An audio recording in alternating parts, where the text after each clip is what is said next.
एक गांव में राघव और सुलेखा नाम के दंपति रहते थे। सुलेखा को कोई बच्चा नहीं था, जबकि उनकी शादी को कई साल हो चुके होते हैं। एक रात सुलेखा को एक सपना आता है जिनमें वह एक बुरी शक्ति वाला शैतानी बच्चा देखती है।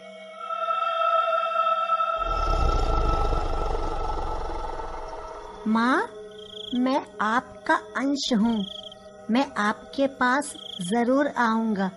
फिर हम दोनों मिलके इस दुनिया पर राज करेंगे। इतना भयानक सपना देखकर सुलेखा की नींद खुल जाती है, पर वह किसी को कुछ नहीं बताती। एक दिन उसी गांव में एक साधु आया। अलख निरंजन, अलख निरंजन। गांव की औरतें साधु बाबा की आवाजें सुनकर बाहर आती हैं। सुलेखा बाबा को हाथ जोड़कर नमस्कार करती है। बाबा, क्या आप हाथ की रेखाएं भी देखते हो? हाँ बच्चा, पूछो जो पूछना है। बाबा, मेरा बच्चा नहीं है। इतने इलाज करवाए फिर भी संतानहीन हूँ। बताओ कोई उपाय है तो। बाबा सुलेखा का हाथ पकड़कर देखता है। बच्चा, तुझे संतान की रेखा तो नहीं है, पर एक उपाय है। अगर तू मेरे बताए तरीके को अपनाएगी तो शायद संतान सुख मिले। सुलेखा बच्चे के लालच में कुछ भी करने को मान जाती है। सुन बच्चा, रात को 12 बजे तुझे पीछे वाले जंगल में जाना होगा।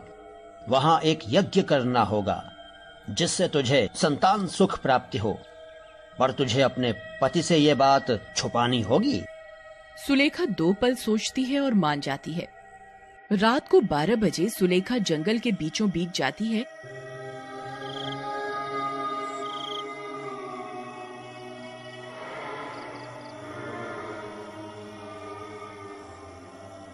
और बाबा वहां यज्ञ शुरू करता है। पूरे 1 पहर तक यज्ञ चलता रहता है।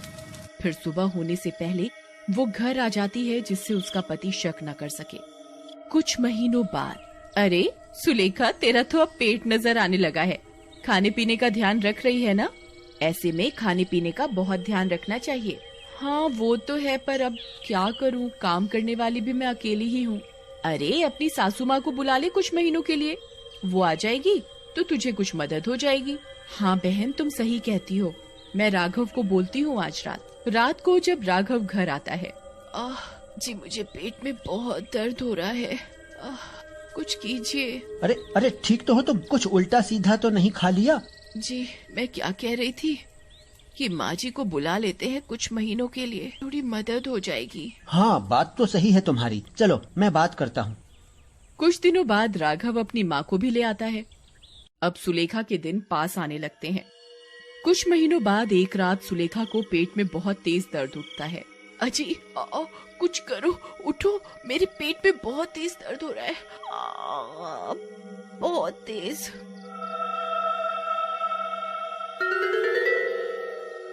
सुलेखा की चीख सुनकर राघव की माँ कमरे में आ जाती है।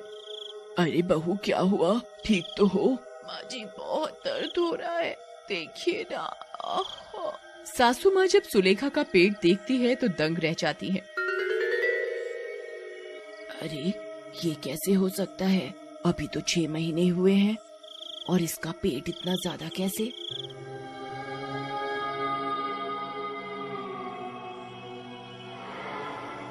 माँ राघव को सुलेखा को हॉस्पिटल ले चलने को बोलती है। सुलेखा का दर्द इतना बढ़ जाता है कि डॉक्टर उसकी डिलीवरी करवाने लगती है सर्जरी के द्वारा। पर ये क्या, सुलेखा के द्वारा जन्मा बच्चा देखकर नर्स हैरान रह जाती है।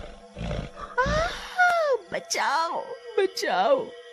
नर्स इतने में किसी को बुला पाती कि वो शैतानी बच्चा नर्स का गला दबाकर उसे मार देता है।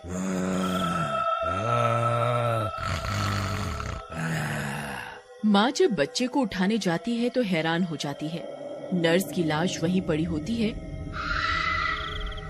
और उस शैतानी बच्चे के हाथ बहुत बड़े बड़े होते हैं। उसकी आंखों से काला धुआं निकल रहा होता है। माँ भागते भागते राघव के पास जाती है। क्या हुआ माँ, इतनी डरी हुई क्यों हो? मेरा बच्चा तो ठीक है ना? कहो ना। राघव, तेरा बच्चा कोई आम बच्चा नहीं है, वो एक शैतानी बच्चा है और वो किसी को नहीं छोड़ेगा। राघव और माँ बात कर ही रहे होते हैं कि वो शैतानी शक्ति वाला बच्चा वहाँ आ जाता है और उसकी माँ को मारने लगता है। अब मैं इस दुनिया में आ चुका हूँ, अब सिर्फ मेरा राज होगा। और वो राघव की माँ की भी जान ले लेता है।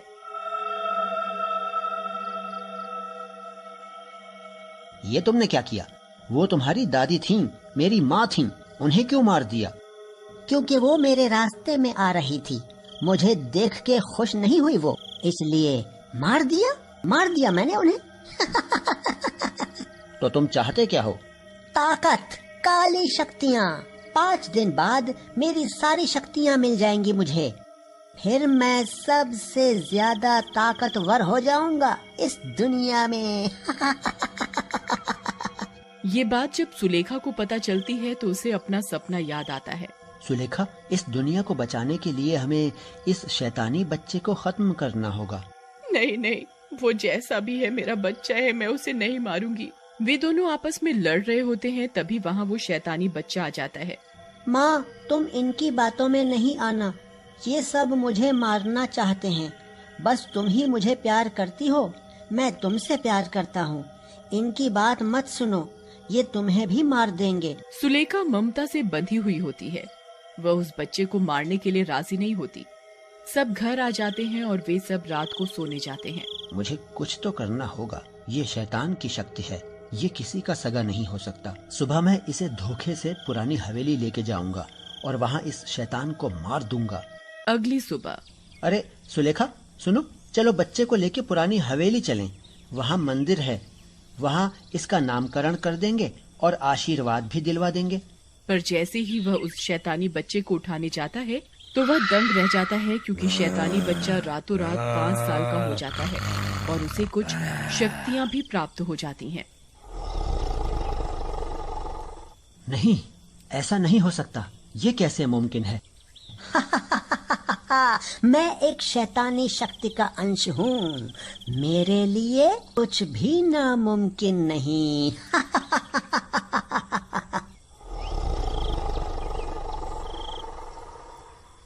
नहीं, ऐसा मत करो बेटा, ये तुम्हारे पापा हैं।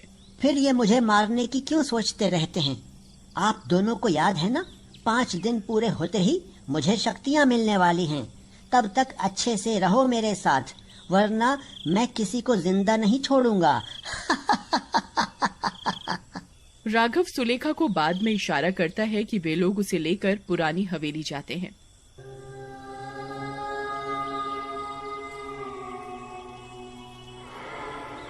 वहाँ राघव ने पहले ही एक सिद्ध पंडित को बुला रखा होता है। देखो, आपको जो करना है करो, पर मेरे बच्चे को कुछ नहीं होना चाहिए। तुम चिंता नहीं करो, मैंने बात कर ली है। इस पूजा से जैसे ही इष्ट देवता की चमकती नजर इस शैतान पर पड़ेगी तो इसकी बुरी शक्तियाँ खत्म हो जाएंगी।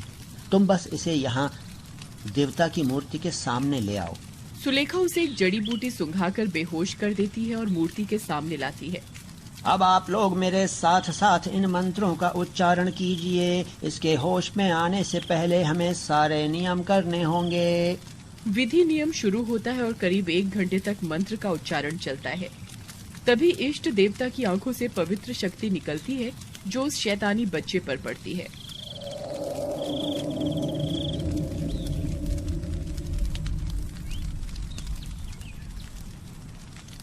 कुछ ही देर में उसे होश आ जाता है। मैं कौन हूँ और आप लोग कौन हैं? बच्चा यहाँ वहाँ देखते हुए घबरा जाता है। बेटा, मैं माँ हूँ तुम्हारी और ये तुम्हारे पापा हैं। इनसे तुम्हें कोई खतरा नहीं। शैतानी बच्चे की बुरी शक्तियाँ खत्म हो जाती हैं। उन तीनों के वहाँ से जाते ही उस पंडित की आंखें काली हो जाती हैं और वो डरावनी हंसी हंसने लगता है।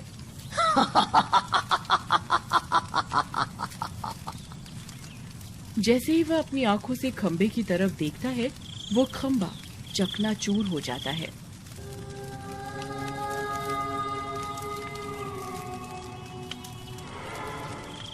उसकी आंखें चमकने लगती हैं। सिर्फ मैं और मैं।